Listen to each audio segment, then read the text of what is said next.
How's it going, YouTube? Happy New Year. It is the 31st, and welcome back. Broke Boy Tactical here.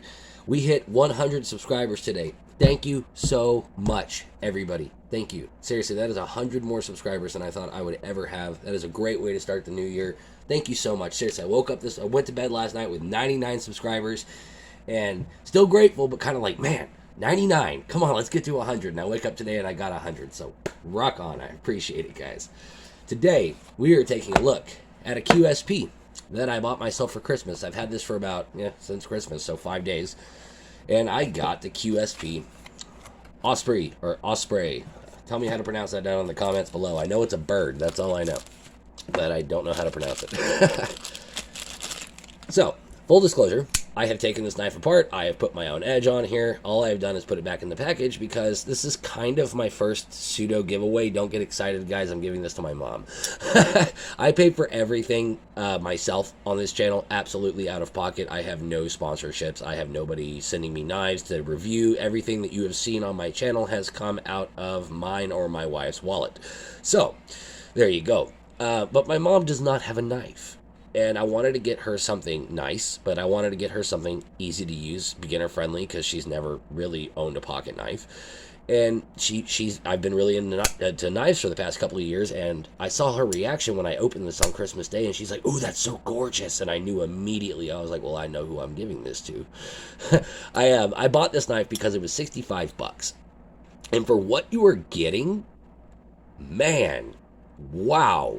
Copper scales, wire pocket clip, Sandvik 14C28N, which is no slouch for a mid-tier steel. You got a micarta backspacer here. It is kind of wonky. It sticks up a little bit, but that's nothing to gripe about. When you turn it over this way, it's just kind of the part of the design. It's just kind of, yeah, you get it. It's just a great design, basic pocket knife. Saber grind, 3.25-inch blade. Like I said, Sandvik 14C28N, which has kind of taken D2's place as the king of budget, or well, in this case, it's now come up in price. This is more of a mid-tier steel, up there with like VG10, 154 CM. There's Sandvik 14C28N, Nitro V. Those would be more mid-tier steels. Like budget steels would be like 8CR, Oz 8, D2, things like that. So with the scales, with the steel and everything, this is kind of bordering on a borderline premium a little bit, you know? I mean, for $65, I wasn't expecting much when it came to the attention to detail and everything, but look at that.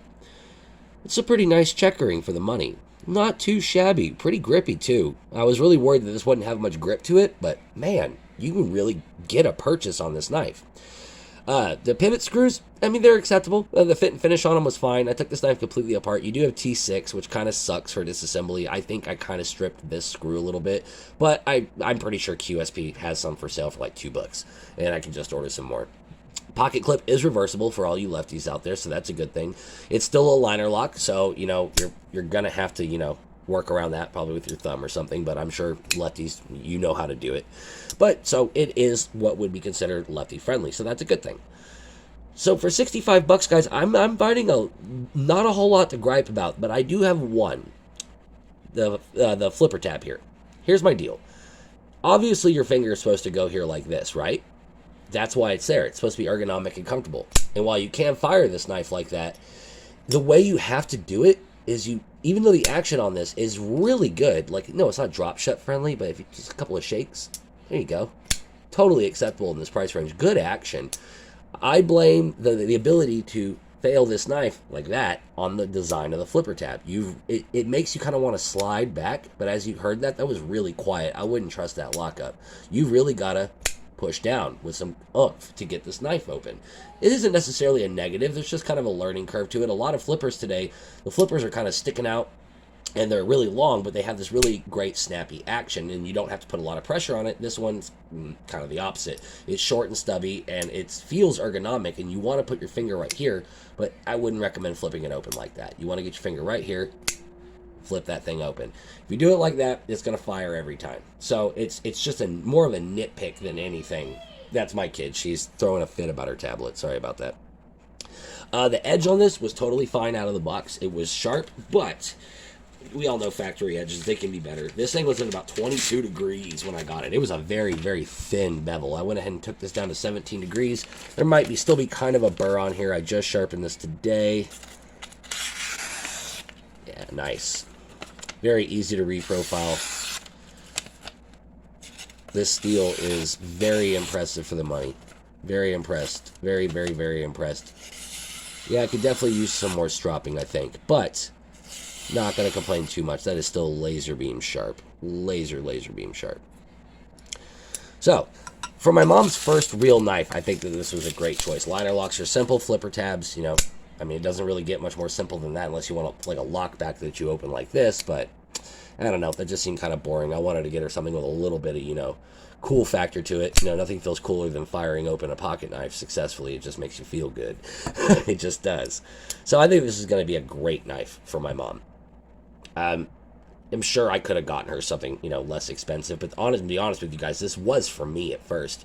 But I've been kind of on this, you know, I'm not a snob by any means, but I've been kind of on this, you know, premium steel kick for a while, and I'm kind of staying there right now, and I'm really liking it. Like my wee banter that I've got right here, this has become my permanent staple in EDC. This is quite possibly the perfect pocket knife, and I'm going to be making a video on why I made that bold claim. This is an amazing knife. And I've been kind of in this price range of about $100 to $150 price ranges where I've been sitting on knives lately. Not that this doesn't deserve to be in my collection. It's just I feel like I can get rid of it and give it to somebody who really wants a great knife, and I'm not really losing anything, you know, substantial to the collection, meaning like I could replace it. It's nothing like crazy rare. But again, for somebody's first knife, I think this is a great option. The reason why I think it's going to be great for my mom is because she's probably going to carry this in her purse, so the weight's really not going to matter. This is a heavy knife, guys. If you're looking for a pocket knife, make sure you wear jeans with a belt when you wear this thing. It is hefty. Hefty, hefty, hefty.